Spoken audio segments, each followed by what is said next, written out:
We live, man. Welcome to the Foul Report, man. For my good old Laker fans, man, welcome. And if it's your first time to the channel, man, welcome to the Get Down. Oops, excuse me. I'm about to say Get Down Foul Report. It's the Get Down Foul. You know, we get down foul here every once in a while, but it's the Foul Report, the Foul Report. You know what I'm saying? Where we go over bunch of different topics. Main ones, one of the main ones being sports. We full-fledged into the offseason of the NBA. My squad, the Lakers, are making moves. Everybody's talking about them. Like the moves they're making are not it. You know what I'm saying? But I tend to think different. Not only because I'm a fan, but because I tend to watch the sport of basketball and see how things build over time. See how patterns and trends change over the, given atmosphere, environment that the NBA is in right now, So with that being said, man, we're going to react to a video, man. Did Rob Pelinka build a monster now that LeBron is gone? You know what I'm saying? We got this video. Go over there to them. Thanks for the clip, NBA Inside. Go over there to their channel and check it out. The commentary was broken down very well. But without further ado, man, hope y'all been doing good. Start off your week how you wanted to start it off. Refresh, recharge, ready to go on these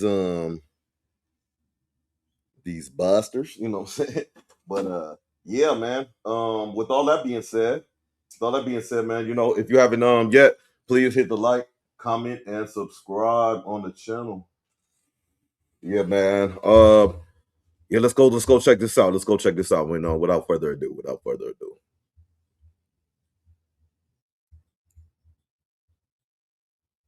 Like, this is going to be one of, if not the best offensive teams in the league. This Laker roster. LeBron James, certainly a big sting to the Lakers, but their recovery with these four players is big. Say that.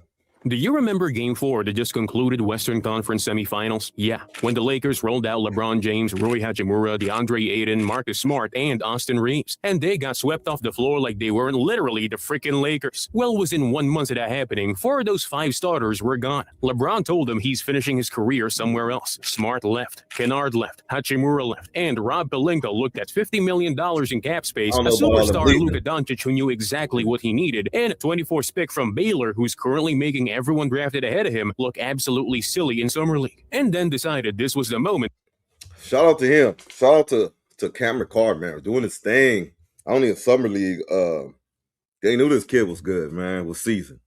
To rebuild the Los Angeles Lakers completely. But did he pull it off? Well, that's exactly what we're getting into today. But if you thought this was just another regular team rebuild, wait till you hear what they decided about Luka's next season. The Lakers are about to change the entire league forever. But before we get into what Pelinka just built, you have to understand what walked out of the door first. Because this is not some normal, boring house. You got to understand, man, we trendsetters, man. We might have set the league off into a new pattern. Remember when people thought, oh, Golden State may be crazy. You're putting all your faith in Steph Curry, and all he does is shoot threes, and the game will change. Things like that happens. Season where a team loses a couple of bench pieces and just moves on. We're talking about 4 completely different specialized jobs leaving at the same time. And the Lakers somehow acted like losing all that production was the actual plan. LeBron James obviously went first. The man gave him 8 seasons and a championship, and he was still casually averaging almost 21 points at 41 years old. I'll give the king his props there. I'll give him his props here. 41. And he's right, casually averaging 21. Some people in the NBA career played their whole career, and if they averaged 21, that was a stellar season. Stellar. He's at 41 doing it. While making all-star teams. Then on June 30th at 9 in the morning, which was literally 6 hours before teams could even legally call free agents, he told management he was finishing his career somewhere else. LeBron James has informed the Los Angeles Lakers that he is moving on. He told the Lakers that they can move on with their business this offseason. And just like... Hey, my personal opinion in this thing, I think the Lakers did the classy thing and allowed him to paint that narrative, to uphold his legacy on the way out. And we were so classy, we allowed him to do it. Yeah, I said it. So you see, Philly paid $8 million for him. You know what I'm saying? That shows what's the want for you? Supply and demand. That it was over. But here's the thing. LeBron's leaving was actually the easy part of the process. What hurt more was everything that went with him. Marcus Smart walked out and took the entire defensive backbone with him. This was the guy drawing Kevin Durant, Kawhi Leonard, and SGA every single night, and winning those matchups more often than anyone gave him credit for. Then Luke Kennard, who showed up at the trade deadline and immediately became the most reliable offensive weapon they had coming off the bench, and he was suddenly gone too. Then Hachimura also signed with the Clippers. When Luka Kennard got traded to us, I was like, this dude is a bum. He's a perennial journeyman. It was just what we needed at the time. Some fluid scoring off the bench, a real shooter, pure shooter. And game one, I want to say, for that Houston series, he was doing pretty good, man. He surprised me. That's why I'm all in on this quote unquote white lineup. So if you're keeping track, their best shooter, their best perimeter defender, their most efficient forward, and their literal franchise cornerstone all vanished in a single summer. And if that sounds like a teardown rather than a retool, well, that might be exactly what the front office was banking on, because every single one of those moves happened for one reason. See, the thing about Luka Dončić is that he already knew exactly what he needed around him, long before free agency even opened. And he was not shy about it either. He wanted a high-level center who absolutely eats in the pick and roll. He needed elite perimeter defenders who could cover for him on the other end so he could save his energy. He wanted consistent three-point shooting to open up his insane passing lanes, and he needed secondary scorers who could take the load off his shoulders when opposing defenses inevitably key in on everything he does. That was the entire checklist. LeBron's exit cleared $50 million in cap space. Rob Pelinka finally had the bag to actually chase all of it. So what did he do?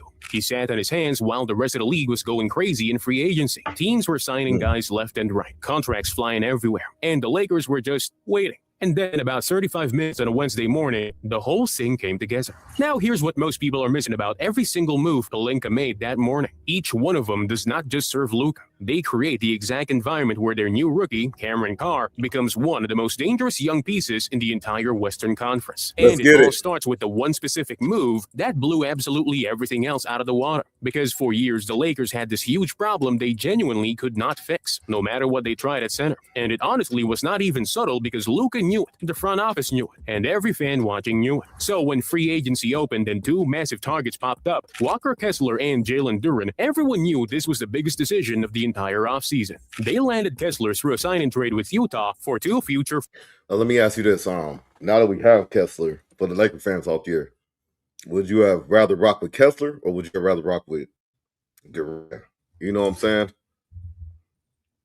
I've seen Jalen Duren in action. I haven't seen too much of Kessler, but I know what he's about. First-round picks in 2031 and 2033, two swaps in 2028 and 2030, and 4 years at $130 million on top of that. That's a massive, massive gamble for a guy who played 5 games last season before his injury ended this year. But looking back at his healthy season, and you instantly realize why the Lakers dropped that massive bag. The man put up 11 points on 66% shooting, 12 rebounds, and over 2 blocks every single night while completely locking down the entire paint. This is literally the perfect center for Luka because he plays elite defense to cover up Luka's mistakes on one end and then just runs the floor to catch the easiest lobs of his entire life on the other. Bogdanovich in 2020. Your reaction to this news?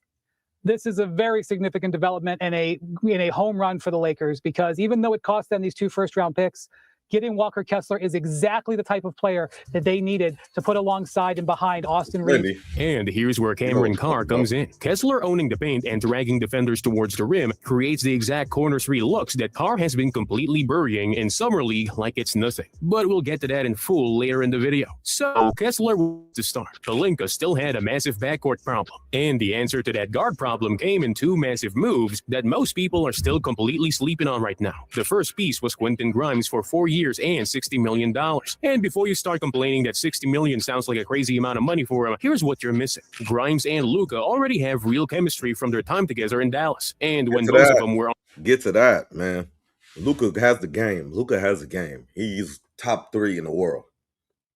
What he needs is them solid role players, them dogs around him. You know what I'm saying? Somebody that could back up his when he's tired, when he's barking. On the floor together, the Mavs were putting up over 120 points per 100 possessions. That's not just a random coincidence. It's a direct preview of what's coming next for LA. He averaged over 13 points last season on 45% shooting, cleared 20 points in 15 different games, and gives the Lakers a lockdown perimeter defender who can take on everything Marcus Smart used to handle. I mean, he won't be smart, but that's not what they need him to be. They just needed someone who could guard at the point of attack and keep growing next to Luka. And there was still the biggest problem of all. What happens when Luka sits? Because last season, the offense completely died the second he went to the bench. And that cannot happen on a team trying to compete in this current Western Conference. So instead of grabbing another playmaker, Pelinka went and found a scorer, Collin Sexton. Sexton dropped over 15 points a night and shot 40% from 3 for 3 straight seasons. Plus, he already spent years. Man, Collin Sexton, man, he a dude that's going to get out there. He is not afraid of the moment, the lights. He's gonna get out there and hoop.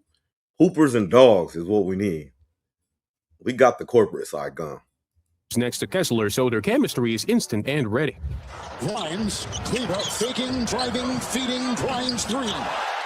Then came the finishing touch that ties everything together. Sandro Mamukelashvili. See, Mamu was supposed to be a depth piece. I mean, everyone thought he was just a forward stretching the floor for playoff options. But then the Lakers gave him 4 years and $52 million after a massive career year where he averaged over 11 points, while shooting nearly 39% from deep and 52% from the field in 80 games. In his 13 starts last season, he was putting up almost 16 points a night on 41% from deep. That's not a depth piece. That's a weapon. So here's why Mamu specifically matters for Cameron Carr. With Kessler owning the paint, Mamu stretching the floor at the 4, and Grimes and Sexton spacing the perimeter, Luka suddenly has 4 legitimate snipers around him at the same time. Every single drive Luka makes is going to collapse the entire defense and kick out to a wide open shooter. And right now in Summer League, Carr is the exact shooter that opposing teams are completely forgetting to guard, even though his numbers are insane, especially for a rookie. When the system is clicking, Luka probes the pick and roll with Kessler while Carr relocates to the corner and buries shots before the defense even realizes he moved. It's not just some random supporting cast. It's a perfect ecosystem, and Carr fits it perfectly. And speaking of Carr, you know how we've been mentioning Cameron Carr this entire video? Well, let's actually talk about what this kid has been doing in Summer League, because it's genuinely one of the most exciting things happening in the NBA right now. See, the Lakers traded up from 25 to 24 specifically to get him. And before the draft, most analysts had him as a fringe lottery guy who somehow slipped to mid-20s. Father, Chris Carr, was runner-up to Kobe Bryant in the 1997 NBA Slam Dunk Contest and spent 6 seasons in the league. So basketball has genuinely been in this kid's blood since before he could even walk. He spent 2 seasons at Tennessee before transferring to Baylor, where he absolutely exploded, putting up nearly 19 points, 6 rebounds, 3 assists, and over a block per game while shooting 6 seasons in the league. So basketball has genuinely been in this kid's blood since before he could even walk. He spent 2 seasons at Tennessee before transferring to Baylor, where he absolutely exploded, putting up nearly 19 points, 6 rebounds, 3 assists, and the thing about Cameron, man, I don't know if that's his size or his, his stature, but he's young. He's gonna get some size on him, and man, that this kid might be explosive. His body frame might need to be like that. Might just need to be like how it is to hoop on a daily basis. Over a block per game, while shooting 49% from the floor and 37% from deep. For the win, no good, Watson! And then the Summer League started, and people stopped treating him like a depth piece real quick. He dropped 19 points with 5 triples against Golden State in his very first game, 26 points in an overtime comeback win over Miami with 8 rebounds, 23 points against the Clippers, while J.J. Redick was literally watching from the courtside seats as the Lakers won comfortably. He followed that up with 14 against the Bulls in a blowout win. In fact, 6 games into July, the kid's averaging 17.5 points in under 25 minutes a night, while only turning the ball over 0.7 times per game, which includes 3 completely flawless nights without a single giveaway. He hit double figures in 5 out of 6 matchups, outplaying guys drafted way ahead of him every single night. And he's doing it in a way that fits next to Luka Dončić perfectly, as if the whole offense was built around his skill set. However, the one thing Carr himself said needs work is defense. To kind of get on the court right away. First things first is play defense. I feel like I got to show that I'm the best defender here. He knows he has to get stronger and more disciplined than that. And that alone honestly tells you something about where his head is at. But here's the part that should make every single Lakers fan genuinely uncomfortable. Despite all the insane hype surrounding this new-look Lakers squad, there are a few massive questions that we need to have a serious conversation about before October tips off. Walker Kessler played a grand total of 5 games last season because a torn labrum is definitely not a minor injury. Asking him to immediately transform into an elite defensive anchor next to Luka in his first full year back is a huge expectation that nobody's being completely honest about right now. And since they it'll take some time, man. And the biggest thing is if they just work them in slow. You know, it's not an immediate thing.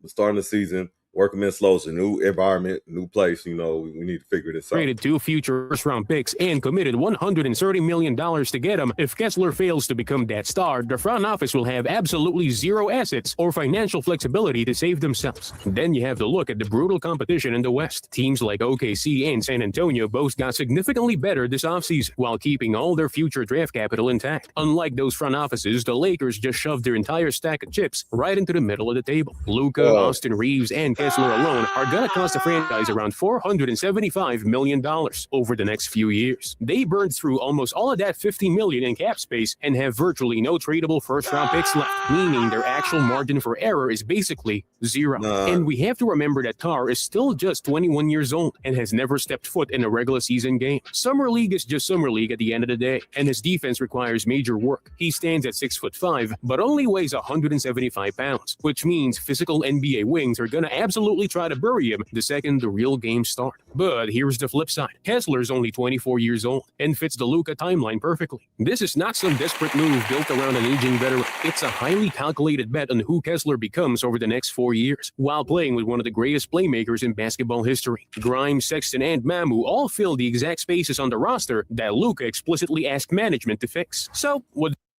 do you think? Did the Lakers just pull off the smartest reset we've seen in years, or did Pelinka give up way too much trying to build the perfect roster around Luka? Yeah, man. In my opinion, bro, you the Lakers, you need, what happened here? Anyway, you the Lakers, you need that leverage, that little wiggle room to, in case this doesn't work. But however, you gotta be the Lakers and go all in. You gotta go all in on this type of stuff. You never know, like generational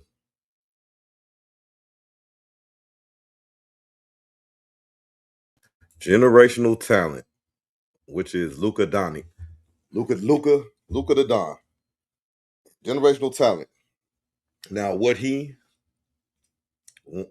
window and with the Lakers, you just got to give him what he wants right now. Or you want him to sit here, rot 3-4 years of his prime, he's gonna bounce. He's gonna bounce. So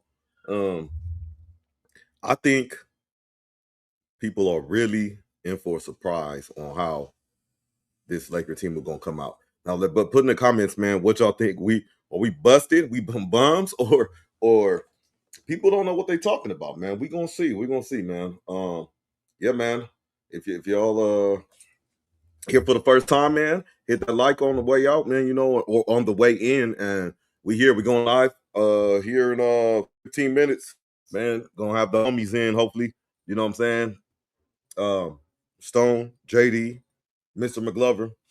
Hopefully y'all doing good. I'm gonna talk to y'all in a minute. Doc TV, I'll report. Gone.